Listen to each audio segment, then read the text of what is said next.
Motivation is crap. It's grind season, homie. It's not about today. It's about the future. You do the work now. Do the work now. I compete because I want to win. I love winning. I love being the best in the world. I've sat many times trying to find the balance of what I want within all this. If I was losing, I wouldn't be competing. I'm here to win. And it is what it is. I love what I do, but at this point it's taken away a lot that I just really love winning more than I dislike the work. How bad do you want this? Tomorrow. Let's do it tomorrow. There is no tomorrow. There is no tomorrow. There is no tomorrow. It's up to you. The ball's in your court. No more around. You want your life to be better? I can't help you. We can't help you. Joe Rogan can't help you. Ari can't help you. God can't help you. Only you can help you. Grab your balls, get a notebook, and write down what the you're gonna do this year. And this is it. You're not gonna have these problems. The drugs, the cigarettes, that dumb bitch. It all starts today, all right? No more excuses. People right now, maybe listening to this shit, be motivated to go run. If it's cold somewhere where they're at, a lot of motherfuckers will shut that door, go back inside. That's motivation. It comes and go as how you feel. If you and your wife are good, if you and your kids are good, if you're good at work, you're motivated. I like the motherfucker whose life is imploded, ain't got shit in life, and says, still got to get after it today, man. You don't start things and not finish them. You don't quit. There's nothing that comes out of quitting besides knowing that you didn't finish. We finish everything. You start it, finish it. If you're going to do it to try and be the best. Do you actually want to do this or not? Because if you actually want to do it, what's going to stop you? Nothing. And if you don't really want to do it, what's going to stop you? Just about anything that comes up. Just about any obstacle that gets in your way becomes an excuse. It becomes a reason. It becomes a rationale for not proceeding down that path. And my personal question to you is, why not you? You've got the brains. You can make decisions. You can study the plan. You can change your life. You can grow immensely in the next few years. You can make your dreams come true. You can build a financial wall around your family nothing can get through. You can become healthy. You can become powerful. Why not you? You're not even motivated yourself. Like, I want to wake you up at 3 o'clock in the morning and go, come on, man, we're going running. Like, I want to see what you do when you're tired. Let me see how you push yourself. Come on, man, get up again tomorrow. Get up again tomorrow. Get up again tomorrow. The next day, get up. Keep going. How long can you maintain a positive attitude? Where's all this teaching? You're teaching people. You can't do yourself. You need to show people that you can do it. If your definition of success is win or lose, giving everything you've got and growing or learning along the way, then you're setting yourself up for success. I really think the biggest cheat code in life is just going after it and not being concerned of whether or not you fail at one specific task. Instead, understanding the big picture, what your long-term goal is, and knowing if you keep driving forward and never quit, in the end you will succeed. Nobody, absolutely nobody, gives a fuck about you as much as you're going to have to give a fuck about yourself. Nobody cares about you as much as they need to care to fix your life. Even your parents, even your friends, even all the people who think they care about you, they care about you. Yeah, sure, there may be 2 or 3 people on the planet who genuinely care about you. But nobody is going to come to your bed, drag you out of bed, drag you to a job, force you to work hard, go and get you a hot bitch, and go and buy you a Ferrari. Nobody is going to do that for you. You are never going to have any of the things you want if you do not get them yourself. Nobody cares about you enough to do it for you. This is absolutely true. See, procrastination is caused by the fear of success. You know if you did it, you'd win, and you'd be better. So I didn't do it so I could be my comfortable self.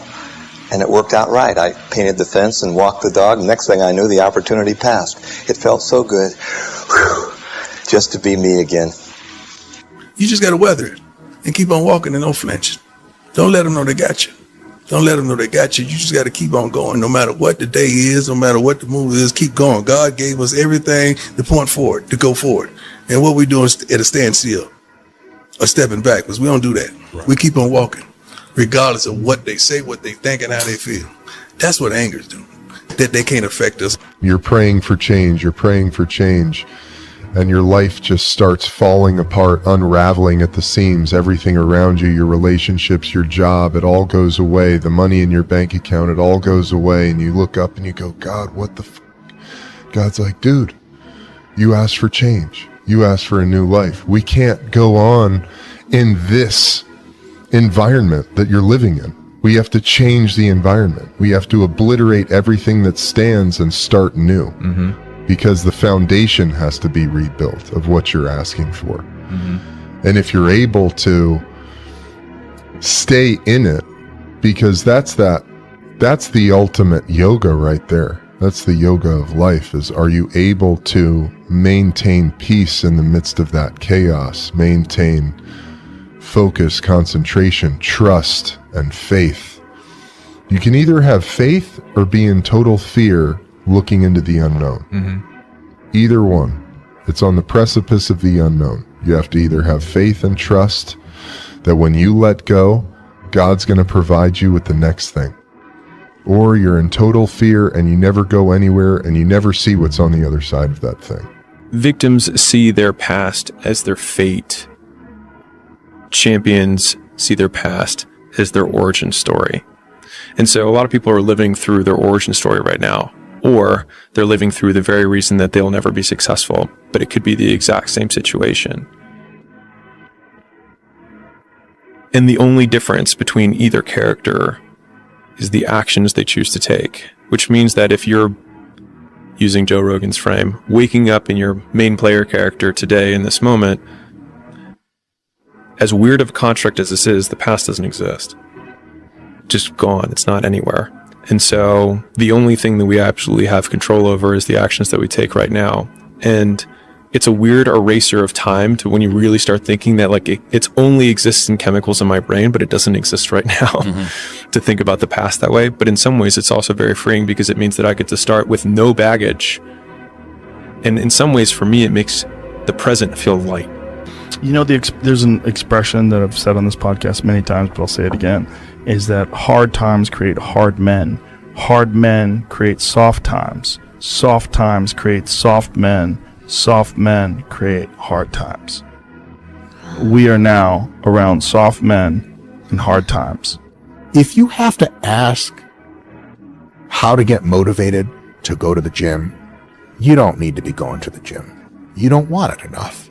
When you're sick and tired of looking and feeling like shit, you'll show up, motherfucker. I'll see you there. Because you're going to look in the mirror and you're going to be like, fuck that. You're going to want to be in the gym. Through that struggle, I will now have a better day. And I better do it again tomorrow. Or do something else. Because if I just think, well, tomorrow I'm just going to coast and eat Twinkies and watch TV. Oh, hello, sadness, my old friend. Hello, depression. Because when you're not doing anything, you feel like shit. And that's just a part of being a human being. And we can pretend that we're something other than what we really are. And we can pretend, nah, me, man, I'm just cool, just chilling, doing nothing. Bullshit. You're a human. You're a human being. You evolved from the hundreds of thousands of years of hunters and gatherers and people that were struggling. Those human reward systems are carved deeply into your DNA. And if you don't respect that, if you don't respect the mechanism of happiness and fulfillment and what you really need to do in order to feel satisfied in life, camaraderie, love, family, friendship, struggle, testing yourself, learning, all those things are imperative. They're all a giant part of being a person.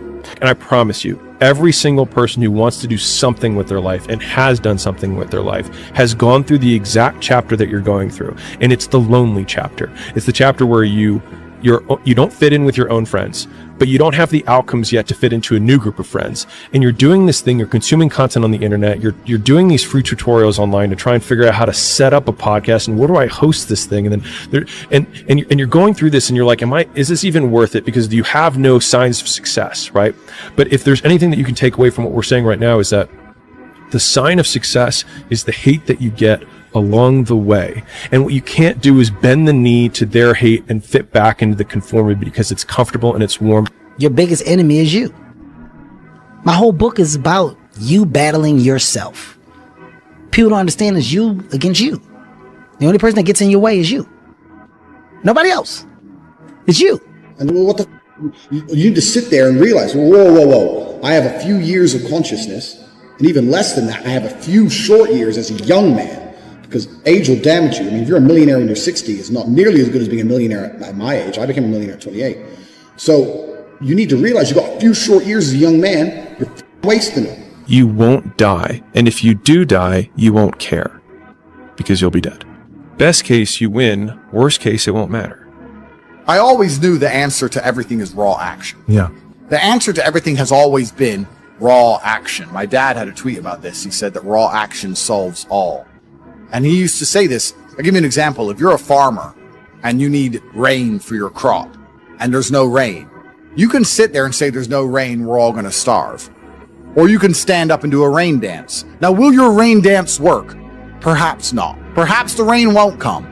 But I would argue that you're better off standing up doing that rain dance than just sitting there waiting to die. You have to do something. Raw action solves. So when I was broke, I was never like, I'm poor, what do I do? It was, I'm poor, I have to do something. If I was broke, I'd go for a run. That's why I was such a great fighter. If I was broke, I'd sit there and go, I'm actually poor. How do I make money? Dunno. Where can I get some cash? Dunno. What work can I do? Dunno. I'll just go for a run then. And I'll just go for 3 miles. There's no luck in this game, man. It may be a little bit of luck, but the luck happens after you bust your ass and you put yourself in that lucky situation. Luck doesn't happen. You put yourself in that situation where luck might happen. And that's what people don't know.